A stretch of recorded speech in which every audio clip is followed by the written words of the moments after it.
Good morning student. अगर आप class 5 में पढ़ते हैं और आप जवाहर नवोदय विद्यालय की तैयारी करना चाहते हैं तो आप इस चैनल को सब्सक्राइब कर लीजिए और सब्सक्राइब करके आज से जवाहर नवोदय विद्यालय की तैयारी करना स्टार्ट कीजिए, क्योंकि आपके पास अब टाइम बचा कम से कम 6 महीने का।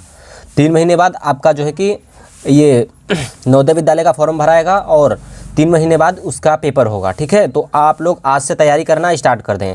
ये जवाहर नवोदय विद्यालय का एक पेपर है, ठीक। तो मैं इसको आपको दिखाने वाला हूँ कि आपके पेपर में जो है कि क्या क्या प्रश्न आएंगे और आपको तैयारी क्या क्या करने हैं। ठीक है, तो चलिए इस पेपर से संबंधित मैं आपको सब कुछ समझा देता हूँ। सबसे पहले तो आपने जो है कि पहले से ही पेपर के रिव्यू के वीडियो आपने देख रखा होगा। अगर आप जवाहर नवोदय विद्यालय की तैयारी करना चाहते हैं तो आपने पेपर का वीडियो देख रखा होगा, नहीं देखा है तो भी आप देख सकते हैं। मैं इसको फिर से एक बार बता देता हूँ। तो देख सकते हैं इसमें सबसे पहले प्रश्न आएगा मानसिक योग्यता परीक्षण से संबंधित प्रश्न आएंगे। आपको 1 से लेकर 40 प्रश्न दिए रहेंगे। कुल मिलाकर आपके प्रश्न कितने रहते हैं? कुल प्रश्न मिलाकर आपको 80 प्रश्न रहेंगे। तो इसमें से 40 प्रश्न जो है कि मानसिक योग्यता परीक्षण से जो है कि पूछा जाएगा खंड पहले में। तो ये आपका अंक कितना निर्धारित करेगा? 50 अंक, यानी 50 नंबर का ये आपका रहेगा।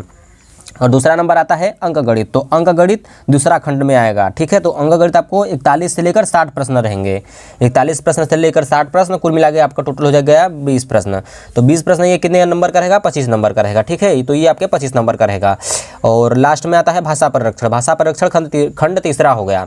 तो खंड तीसरे में कम से कम 61 से लेकर 80 तक प्रश्न रहेंगे। तो कुल मिलाकर ये भी हो गया 20 प्रश्न। 20 प्रश्न इसके, 20 प्रश्न इसके और 40 प्रश्न इसके, कुल मिलाकर हो गया 80 प्रश्न।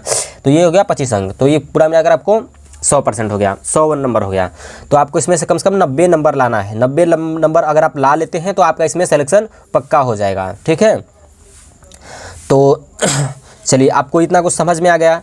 तो आपको तैयारी क्या करना है वो भी आप समझ लीजिए। आपने ये जान लिया कि हमसे मतलब सामने वाले से आपसे सब्जेक्ट क्या क्या पूछा जाएगा। ठीक है, आपको ये मालूम हो गया कि आपसे सब्जेक्ट क्या क्या पूछा जाएगा।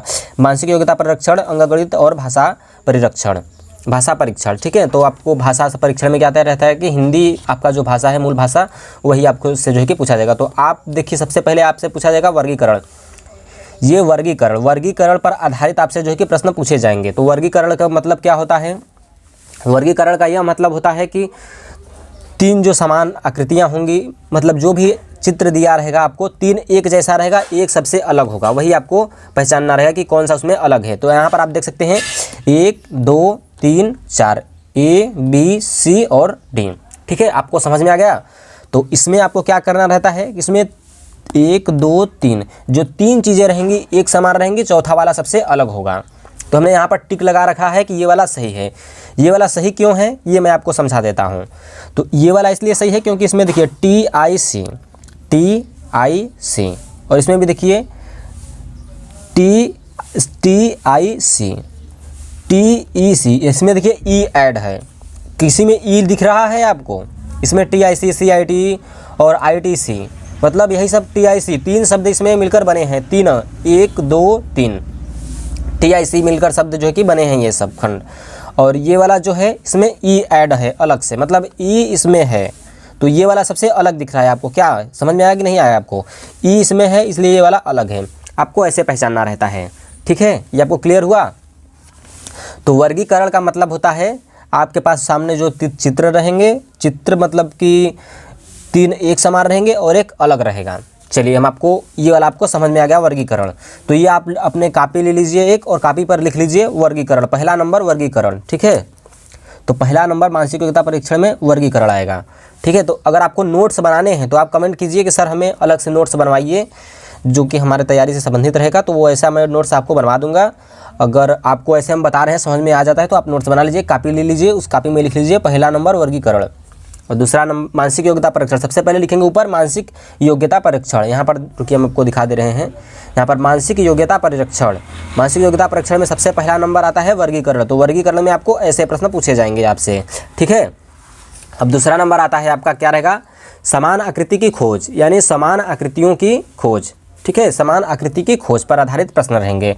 तो यहाँ पर आपको एक समान आकृतियाँ दी रहेंगी 1 2 3 4 खंड में मिलाकर इसके समान आकृति की खोज करना रहेगा। समान आकृति की खोज, आप इस प्रश्न को समझ लेंगे कि पढ़ लेंगे तो आपको समझ में आएगा कि समान आकृति की खोज। तो इसके समान कौन सी आकृति है उसका आपको खोज करना है। समझ में आ गया ना आपको? तो इसके समान कौन सी आकृति है? A B C और D।